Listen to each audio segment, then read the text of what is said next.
그래서 문과 한 108등 해가지고 전국 80만 명 중 문과 108등 정도 해가지고 서울대 국문과를 갔습니다. 88년도에 문화평론을 쓰게 됐고 92년도에는 좀 긴 글을 쓰고 싶어가지고 한 1500매 쓸 수 있는 소설을 쓰게 됐습니다. 제일 힘들었던 때가 영원한 제국을 쓸 때인데 그때는 제가 석사 논문을 써야 됐거든요. 석사 논문을 써야 됐고 한국과 그 이웃 나라들이라는 번역이 하나 있었습니다. 번역이 하나 있었고 이 소설을 쓰고 있었어요. 그러니까 이게 시간이 너무 안 맞잖아요. 근데 이게 작업을 해보니까 제일 걸리는 게 뭐냐면 밥을 먹는 거예요. 밥을 먹으면 앞뒤 시간에 긴장이 확 풀어져요.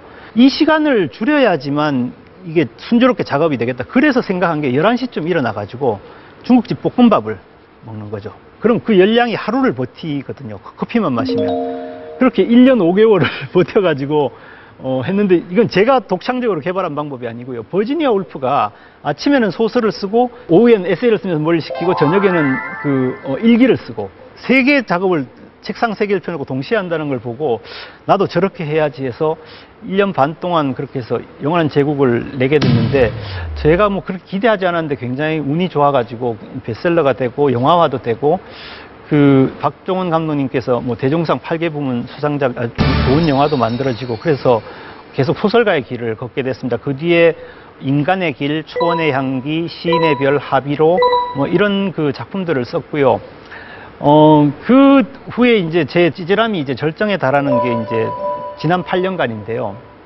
하비로를 쓸 때 이제 정말 내가 옛날에 썼던 작품을 내가 뺏기고 있다는 좌절감이 막 밀려왔어요. 이게 작가로서 제일 비참한 때거든요. 뭔가 새로운 게 더 이상 나오질 않아서 정말 끙끙거리고 있는데 마침 그때 제 젊은 친구 하나가 리니지2라는 온라인 게임이 나왔는데 풀 3D로 네트워크에서 돌아갑니다. 구경하러 가시죠. 근데 가봤더니 포스부터가 다른 게임하는 사람들하고 다릅니다. 이 페인의 포스가 이상한 머리하며 이상한 패딩 점퍼하며 이런 거에 막 풍기고 있잖아요. 이런 분들이 제가 40에 처음 게임을 해보니까 얼마나 서툴겠어요. 아무것도 모르는데 내가 막 헤매고 있으니까 옆에 와가지고 아저씨 이건 이렇게 하는 거고요. 이건 이렇게 하는 거고요. 자기의 시간과 노력을 아낌없이 투자해가지고 저를 가르쳐 주더라고요. 그렇게 따뜻한 도움을 받는 얼굴도 모르는 사람들이, 이름도 모르는 사람들이 저를 이렇게 가르쳐 주니까 그때부터 이제 8년 동안 거의 매일 게임을 하고 한 달마다 한 번씩 이제 현모라는 걸 하지 않습니까? 현실 모임. 현실 모임. 우리나라 온라인 게임 현실 모임들은 대개 역삼역 주변에서 2호선 역삼역 주변에서 열리죠. 왜냐면 거기에 대형 PC방 4개가 있으니까요. 거기서 이제 만나는데 대개 보면 참 미래도 불투명하고 직업도 변변찮은데 그냥 참 사람은 좋은 이 동생들 보고 많이 위안도 받고 위로도 해주고 이러면서 이제 8년을 지내고 우리 이런 게이머들의 이야기를 좀 써보고 싶다. 지금 현실에서는 되게 찌질하게 보이지만 사실은 굉장한 창의성을 갖고 있는 사람들이거든요. 이런 사람들을 중심으로 진정한 진보가 일어날지 모른다.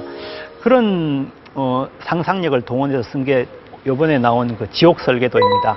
그래서 이런 과정을 거쳐서 찌질하다는 것에 대해서 우리가 새로 한번 생각해 보자. 찌질하다는 것이 말입니다. 지금 결핍이 있다는 거 아닙니까? 근데 이게 굉장히 결핍을 느낀다는 게 정상적이고 훌륭한 상태이거든요. 내가 결핍이 없다라고 느끼는 사람들은 문제가 있는 사람들이에요. 내가 찌질하다고 느끼는 게 정상적입니다. 누구나 한때는 다 넘버 3예요. 삼류입니다, 삼류. 근데 어느 순간 정말 빛나는 연기자들이 돼 있잖아요. 이런 것이라는 거죠. 그래서 내가 지금 이렇다고 해서 언제까지 이럴 것이다. 절대 그렇지 않습니다.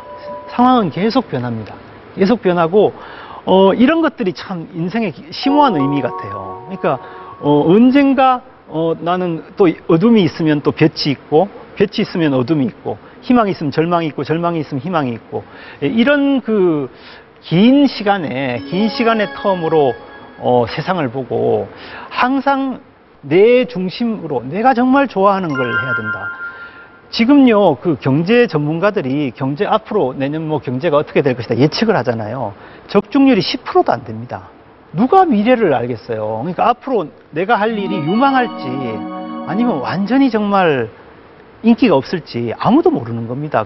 그러면 세상의 판단에 맡기지 말고 세상이 나를 찌질이라고 하건 말건 내가 좋아하는 것, 내가 정말 하고 싶은 것